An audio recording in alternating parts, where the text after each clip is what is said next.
We're talking with Damon Palmer of Corteva Agriscience about good pasture management. Damon, it's great to hear about what DuraCor can do for producers, but Corteva can really help producers in so many other ways, can't they?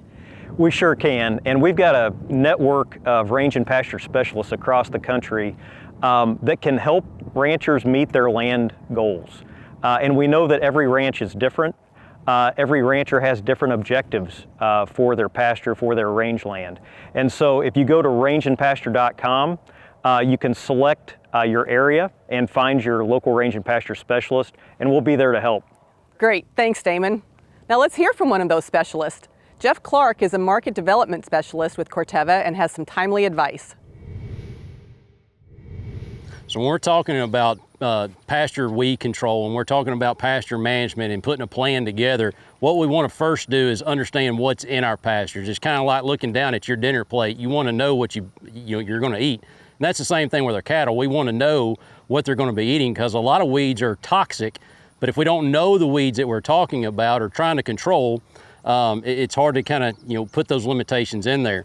So what we're wanting to do is just come down into our pastures, and we're wanting to understand that the best thing to do is figure out what weeds you have in your pasture, and that's where you can either get with your agronomist or get with a Corteva Agriscience pasture specialist, and they can come out to your pasture and tell you, like, this is a young ironweed. It's a perennial plant. It really starts germinating in late May, and you can see right here that this is a larger tall ironweed plant, and the more mature it gets, that's where a lot of herbicides start to have problems with it. Another driver weed is what they call buckhorn plantain. As you can see here, it's got the seed heads that pop up, and this is the stage that most people try to control buckhorn plantain, and it's really, really hard. It mats out a lot of grass areas. And then another weed that we've got in this plot is also horse nettle.